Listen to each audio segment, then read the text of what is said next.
to the governor of Washington State,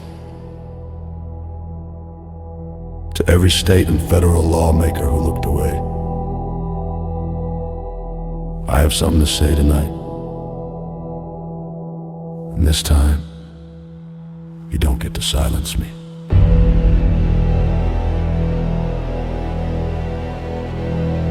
For more than 10 years, I told you the truth. I told you workers were being denied care, denied dignity, denied the band-aids at the gate while they bled in the streets of your own districts. For 10 years, you brushed me off. For 10 years, you let the IME mills deny care in the shadows of state-granted immunity. For 10 years, you told me I was wrong while workers lost their homes, their families, their hope. And some lost their lives. You told me the system was balanced. You told me everything was fine. You told me not to talk about federal standards, not to revive the National Commission, not to expose the rot you helped protect. But now the truth stands taller than your silence. The IME system collapsed by 40%. The moment workers were allowed to record the truth, 40%. That is not coincidence, that is confession. That is the system admitting it harmed us. That is your silence catching up to you. Governor Ferguson, you cried at Hanford, and those tears were real. But the suffering outside Hanford was real too, and you ignored it. Washington's injured workers suffered for 20 years under exams that were never independent, never fair, never balanced. Doctors were paid to deny, protected by immunity, while workers were driven into STI, into homelessness, or into early graves. And when the camera showed up, 40% of the IMEs vanished. If transparency makes your system shrink by nearly half, your system was never honest to begin with.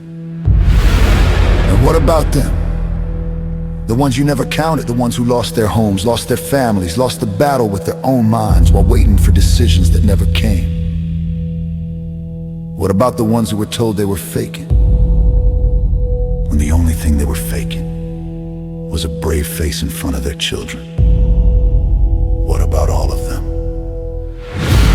You silenced the truth for over a decade, and all that silence accomplished was protecting the machine that hurt the people you swore an oath to defend. This is not a partisan failure. This is a human failure. This is a leadership failure. This is a moral failure. And now I stand here saying, no more! Not one more decade. Not one more worker thrown to the wolves.